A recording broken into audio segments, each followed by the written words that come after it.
4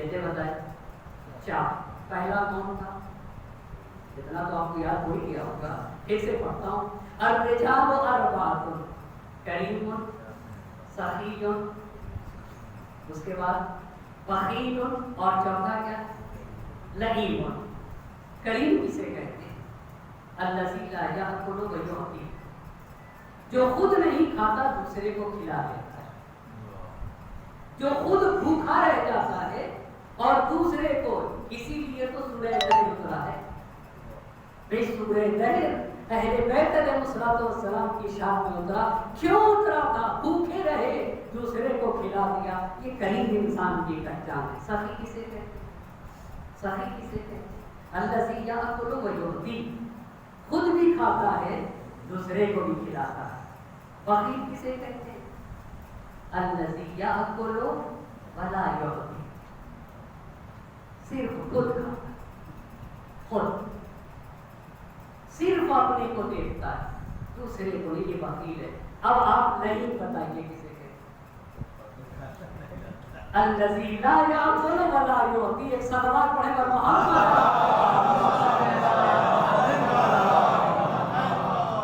سماج اور معاشرے میں ایسے لوگ مل جائیں گے، آپ کبھی پڑھیے گا، کچھ لوگ ایسے ملیں گے کہ زندگی میں کبھی ان کے چہرے پہ مسکراہٹ نہیں دیکھیں گے، ایسے بھی ملیں گے۔ کچھ ایسے ملیں گے کہ کبھی آنسو نہیں دکھے گا۔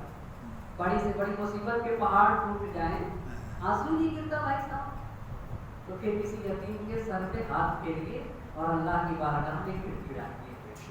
دل اگر سخت ہو تو پھر یتیم کے ساتھ محبت کرو، شاید اس کے دل کی خوشی تمہارے قلب کو متاثر کرتے ہیں، تمہارے قلب کو نورانی کرتے ہیں۔ اگر نہیں آنسو گرتے ہیں تو رو، پھر جاؤ اسباب ڈھونڈو، اسباب ڈھونڈو۔ اسی طرح سے کچھ لوگ ایسے اچھا پہن سکتے، اچھا کھا سکتے، اچھے مکان میں رہ سکتے، لیکن نہیں کرتے۔ کسی کو پست انسان کہا، نہ خود ہی کھائے نہ دوسرے کو کھلائے۔ تو یہ ہوئے 4 طرح کے لوگ۔ آپ کتنی طرح کے؟ آپ کتنی طرح کے بتائیے؟ لوگ تو 4 طرح کے ہو گئے۔ الایدی ثلاثہ، الایدی ثلاثہ، 3 طرح کے ہاتھ ہیں۔ آپ دیکھ لیجئے گا سماج و معاشرے میں کیا کیا؟ سائلۃ، سائلۃ، اما جس کے سامنے دیکھو پھیلا دیتا ہے، ہمیشہ مانگتا ہی رہتا ہے۔ آپ کو پتہ ہے کیا چیز انسان کو بے حیا بناتا ہے؟ معلوم ہے سماج و معاشرے میں بے حیائی کہاں سے آتی ہے؟ بے حیائی کے اسباب میں سے ایک سبب یہی ہاتھ پھیلانا ہے۔ اے صاحب، کتنا انسان حیادار ہوتا ہے، مگر جب ایک مرتبہ پھیلا دیا، دوبارہ پھیلا دیا، اب پھر اس کو حیا نہیں آتی۔ کہا ایک وہ ہاتھ ہے، اللہ کے نبی نے فرمایا الایدی ثلاثہ سائلۃ، ہر جگہ پھیلا رہتا ہے۔ دوسرا مقبضۃ، کھلتا ہی نہیں ہے کبھی، ہمیشہ بند۔ اچھا آپ دیکھیے اتفاق ہے، آپ دیکھیے اتفاق ہے، ہاتھ بند ہوتا ہے تو اپنی طرف بند ہوتا ہے یا دوسرے کی طرف؟ آپ بتائیں ہاتھ کس کی طرف بند ہوتا ہے؟ جی آپ یہ دیکھیے، مشت آپ بند کر کے نا کا مخ پیسہ، مخ پیسہ۔ اچھا کھلتا کس کی طرف؟ کھلے گا ایسے نا۔ اب سنیں کرتا ہے، کہا سب سے بہترین ہاتھ وہ ہاتھ ہے جو دیا کرتا ہے۔ ایک صلوات پڑھے،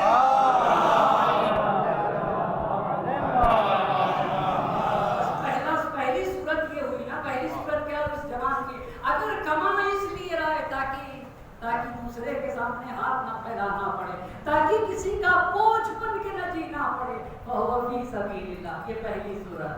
وَإِن كَانَ يَسْعَىٰ عَلَىٰ وَالِدَيْنِ ضَعِيفَيْنِ أَوْ ذُرِّيَّةٍ ضِعَافٍ فَهُوَ فِي سَبِيلِ اللَّهِ۔ اگر کمانے میں یہ بھی نیت ہے کہ میرے ماں باپ دوسرے کے محتاج نہ ہو، میرے بیوی بچے کسی کے محتاج نہ ہو، میرا گھر گھرانہ کسی کا محتاج نہ ہو،